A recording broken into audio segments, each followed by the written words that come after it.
Hi guys, आज हम आपको लेके चलते हैं ऐसी जगहों पे कि जिस जगह पे काफ़ी प्रकृति की एक अलग पहचान है। यहाँ का एक ये जो भोलेनाथ का मंदिर, शिव का मंदिर और शिव के मंदिर के पास में यहाँ पर जो एक प्रकृति की एक अलग महक है वो आप देख सकते हो। यहाँ के जो झाड़ है, ग्रीनरी है और पक्षियों की जो आवाज़ है, पक्षियों का जो गुंजन है वो आप सुन रहे हो यहाँ पर।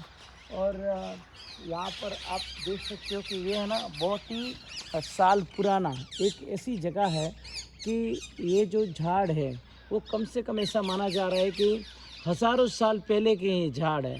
और ये जो इतिहास की एक झांकी कराते हैं और ये साक्षी भी है बहुत सारी घटनाओं का कि यहाँ पर एक बहुत बड़ी जागीर थी। ये बहुत बड़ी जागीर यानी एक बहुत बड़ी जिसको बोलते हैं ना कि सल्तनत, इस तरह का यहाँ पर था। तो मैं आगे लेके जा रहा हूँ आपको और आपको दिखा रहा हूँ कि किस तरह का यहाँ पे संस्कृति है, सनातन की संस्कृति है, सनातन की धरोहर भी है। और यहाँ पे हज़ारों लोग दर्शन करने के लिए भी आते हैं। लेकिन हम लोग एक ऐसे वक्त पे यहाँ पर पहुँचे हैं कि आज पूरा यहाँ पर सन्नाटा है। मैं आपको हर चीज़, हर गलियारा और हर प्रकृति का आपके साथ दर्शन कराऊंगा कि जिस जगह से आपको खुद को ऐसा लगेगा कि ये कोई अलग जगह है ना।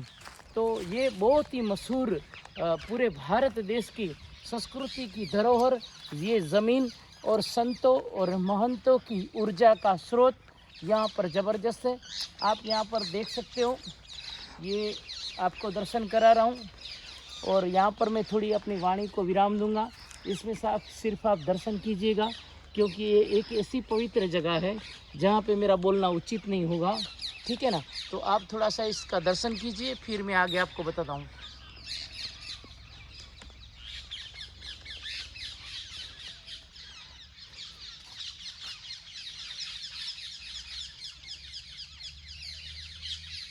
और इस तरफ जो मोर आपको दिख रहे हैं, ये मोर भी बहुत अच्छे हैं यहाँ पर।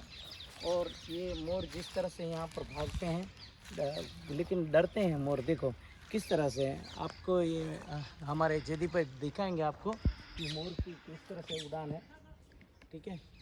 और दूसरी बात ये है कि यहाँ पर आप आगे आइए, जो लोग इस प्रकृति के साथ रहते हैं ना, ये प्रकृति उसको एक अच्छी सी पॉजिटिव एनर्जी देती है। ये प्रकृति इंसान को अपनी एज बढ़ाती है। और आजकल जो है ना ये भाग दौड़ का जो समय, इस भाग दौड़ के समय के अंदर अगर लोग ये प्रकृति की गोद में अगर आ जाएं यहाँ पर आधुनिकता को छोड़ के, तो एक अलग से आह्लादक आनंद ले सकते हैं।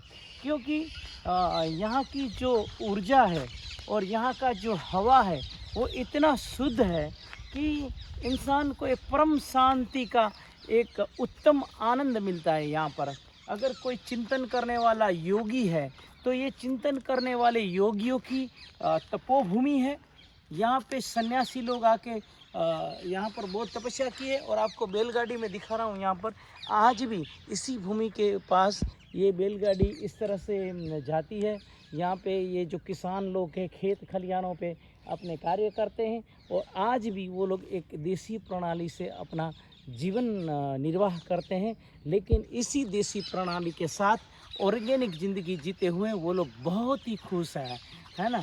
तो यहाँ पर ये जो तपस्वियों की तपोभूमि, सन्यासियों की भूमि, यहाँ पर बहुत सारे महान तपस्वी महंतों ने, जिसके ऊपर कच्छ गुजरात के ऊपर जिसकी बहुत बड़ी जागीर थी, ऐसा कहा जाता है कि एक बार इधर का एक राजा इनको मिलने आया और राजा ने को किसी ने बोला कि ये जो साधु संतों के पास है ना बहुत ज़मीन है, बहुत भूमि है, तो इसके पास से है ना टैक्स लेना चाहिए। तो बोला उसके पास से हम टैक्स ले लें।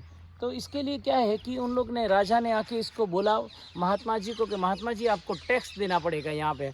तो महात्मा जी बोले ठीक है महाराज आपको टैक्स चाहिए तो हम कहाँ मना कर रहे हैं। ठीक है ना।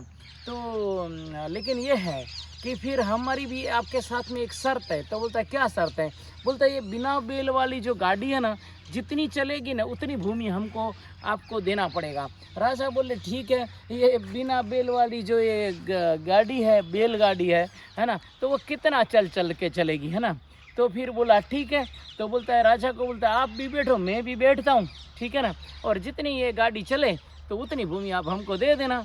तो जब ये भारत के सन्यासी, भारत के भगवाधारी जब उस बिना बैल वाली गाड़ी के ऊपर जब आरूढ़ हुए, राजा को भी वहाँ पर बिठाया और अपनी शक्तियों से उसको बोला, चल बेटा हमको भूमि के लिए चलना है, हमारी सनातन संस्कृति के लिए चलना है। आज जो हमारे राजा, उसने हमारे पे टैक्स मांगा है ना। कभी भी मंदिरों पे टैक्स नहीं होता है, कभी संतों के ऊपर टैक्स नहीं होता है, लेकिन आज उसने हमारे पे टैक्स मांगा है।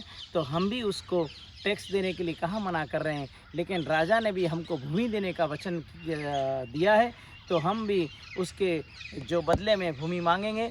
तो इस तरह से आओ हमारी बात चलते हैं। तो वो बैलगाड़ी जो है, जो बिना बैल जुते हुए, तो इतना चली कि राजा ने सोचा कि यार ये पूरा कच्छ की धरती ले लेगा संत। तो बाद में संत के चरणों में गिर गए, बोले महाराज आप तो बहुत तपस्वी है, हमको न तो आपके पास से कोई टैक्स चाहिए, ना आपको कुछ भी चाहिए, तो इसके लिए आप प्लीज़ हमारे पे कृपा करें, आशीर्वाद दें, हम ऐसे ही आपसे चले जाते हैं और जितनी ये बैलगाड़ी चली है ये सारी भूमि हम आपको देते हैं। तो इस तरह से महान तपस्वियों की ये तपोभूमि, इसी का मैंने आपको दर्शन कराया। जय हिंद।